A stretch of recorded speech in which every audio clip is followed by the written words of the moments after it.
Oke, ketemu lagi dengan pembelajaran geografi. Kali ini kita masuk ke materi baru ya anak-anak, materi tentang atmosfer. Apa itu atmosfer? Atmosfer berasal dari dua kata, yaitu atmos dan sphaera. Atmos yang berarti uap dan sphaera yang berarti bola bumi. Atmosfer merupakan lapisan udara yang menyelubungi bumi. Jadi mengitari seluruh bumi. Atmosfer ini berfungsi sebagai pelindung bumi dari benda-benda langit, benda-benda angkasa yang menuju ke bumi. Baik itu meteor, sinar matahari, ultraviolet. Ini sebelum sampai ke permukaan bumi melewati atmosfer dan tersaring. Untuk meteor, ketika mencapai atmosfer, dia hancur terlebih dahulu. Itulah atmosfer.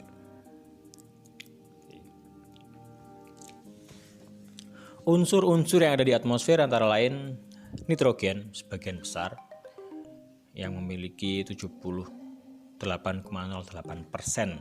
dari seluruh atmosfer itu, oksigen 20,95%, argon 0,95%, karbon dioksida 0,034%, dan yang lain-lainnya. Unsur-unsur yang tidak terlalu banyak adalah neon, helium, ozon, hidrogen, kripton, metana, dan xenon. Jadi unsur yang paling banyak adalah nitrogen, oksigen. Itu yang paling banyak yang ada di atmosfer kita. Atmosfer itu hanya ada di bumi. Jadi kalau planet lain tidak memiliki atmosfer. Seperti itu. Dalam atmosfer ini kemudian terbagi lagi menjadi 5 lapisan yang berbeda. 5 lapisan ini mempunyai fungsi yang berbeda-beda pula. Lapisan yang paling bawah, jadi di atas, tepat di atas kita, itu merupakan lapisan troposfer. Ketebalannya antara 8 km sampai 16 km. Untuk di wilayah Khatulistiwa, ini bisa sampai 16 km. Dan yang semakin jauh dari Khatulistiwa, semakin tipis lapisan troposfer ini.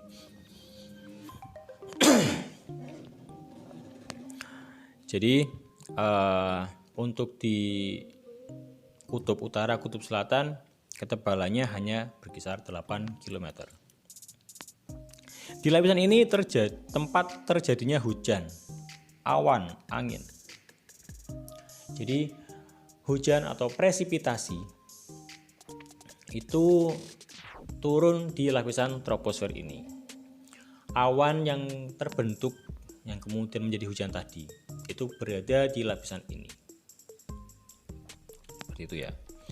Suhu di lapisan ini berbeda-beda setiap ketinggiannya.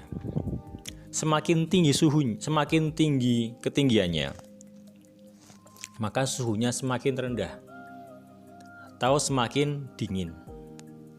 Jadi itulah mengapa ketika kita berada di gunung, ketika kita di dataran tinggi, itu suhunya semakin dingin, semakin rendah. Karena memang setiap kenaikan 100 meter itu terjadi penurunan suhu sekitar 0,6 derajat Celcius. Seperti itu. Suhu yang rendah berarti oksigen semakin berkurang. Seperti ya, uap air semakin banyak, semakin tebal. Seperti itu. Troposfer. Ini lapisan yang paling rendah. Lapisan yang kedua adalah lapisan stratosfer. Stratosfer ini mempunyai ketebalan antara 18 sampai 49 km. Bagian atas dari stratosfer ini terdapat lapisan ozon yang berfungsi sebagai penyaring ultraviolet. Seperti itu. Untuk suhu di lapisan stratosfer ini berbeda juga pada setiap ketinggiannya. Tapi pada ketinggian 18 sampai 40 km suhunya relatif sama. Dan 40 km sampai 49 km mulai mengalami kenaikan. Suhu naik berarti semakin panas. Seperti itu. Oke. Selanjutnya, lapisan yang ketiga adalah lapisan mesosfer. Mesosfer ini mempunyai ketebalan antara 49 km sampai 82 km. Semakin tinggi, suhunya juga semakin turun. Ini sama dengan di troposfer. Jadi semakin tinggi, nanti suhunya akan semakin dingin. Bahkan sampai suhu minus 100 derajat Celcius. Di lapisan ini banyak benda-benda langit, meteor yang terurai, yang hancur.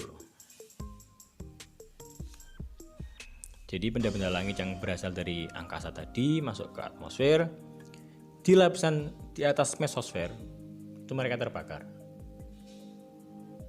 Hasil dari terbakarnya benda-benda langit tersebut kemudian terurailah di lapisan mesosfer. Seperti itu. Lapisan yang keempat adalah lapisan termosfer. Ketinggiannya 82 km sampai 800 km. Disebut juga sebagai lapisan ionosfer karena tempat terjadinya perambatan ionisasi partikel yang dapat memberikan perambatan gelombang radio.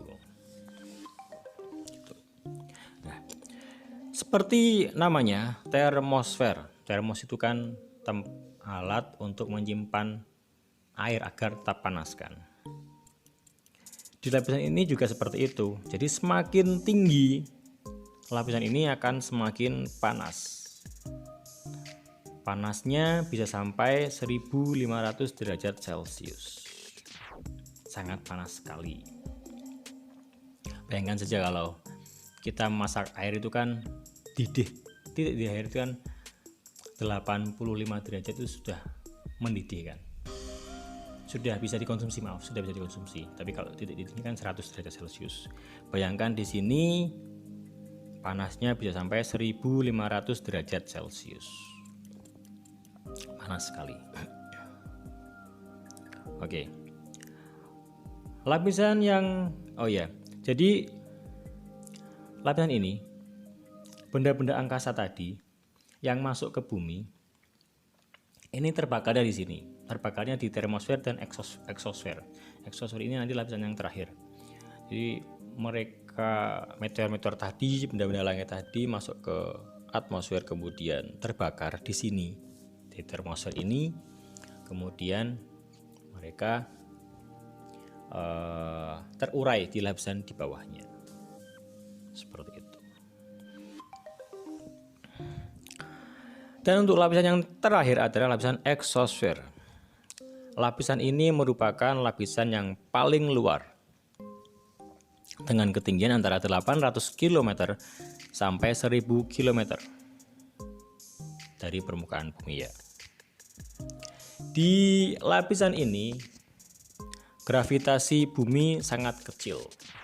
Jadi manusia sudah mulai bisa naik, bisa terbang gitu ya. Lapisan ini lapisan yang paling panas.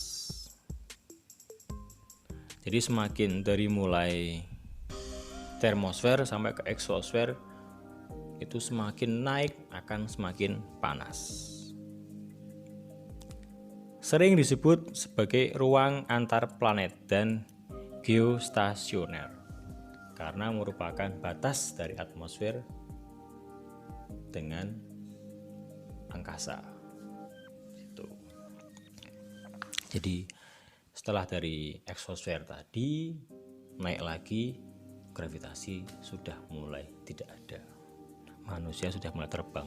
Makanya kalau kalian lihat astronot itu kan di foto-foto mereka, di video-video mereka kan mereka terbang gitu kan.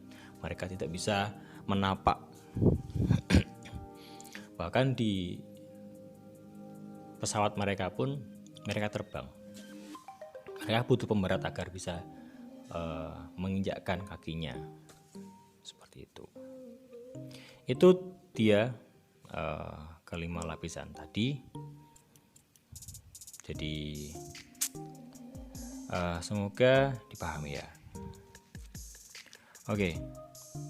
Selanjutnya kita akan sedikit bahas tentang iklim dan cuaca. Iklim dan cuaca berbeda, tetapi banyak orang yang menafsirkannya mirip. Sebenarnya berbeda, tapi banyak orang yang salah kaprah ketika kemudian mengartikan keduanya. Iklim itu, maaf di sini terbalik ya. Iklim itu merupakan keadaan udara, rata-rata udara dari suatu daerah yang relatif luas dan dalam jangka waktu yang lama. Makanya jadi kalau iklim itu pemantauannya wilayah yang luas, pemantauannya dalam waktu yang cukup lama. Makanya kalau iklim itu kan biasanya kita sebut iklim di Indonesia bagaimana, iklim di Eropa bagaimana. Iklim di Indonesia ada dua, iklim kemarau dan iklimnya iklim panas dan penghujan. Seperti itu. Kalau di Eropa ada 4. Iklimnya ada penghujan, kemarau, dingin. Seperti itu ya. Kalau cuaca itu keadaan udara di suatu tempat yang relatif sempit dan jangka waktu yang relatif singkat. Makanya kalau ada perakiraan namanya perakiraan cuaca. Dan perakiraan itu biasanya hanya dalam waktu yang singkat. Perakiraan cuaca untuk esok hari, gitu kan. Jadi waktunya lebih sangat kecil sekali, dan perakiraan cuaca itu kan pasti tiap daerah berbeda-beda. Perakiraan cuaca untuk Kota Pekalongan dan sekitarnya, untuk Kota Jakarta dan sekitarnya, Semarang dan sekitarnya. Gitu. Kalau iklim di Indonesia, iklim di Eropa, cakupannya luas sekali.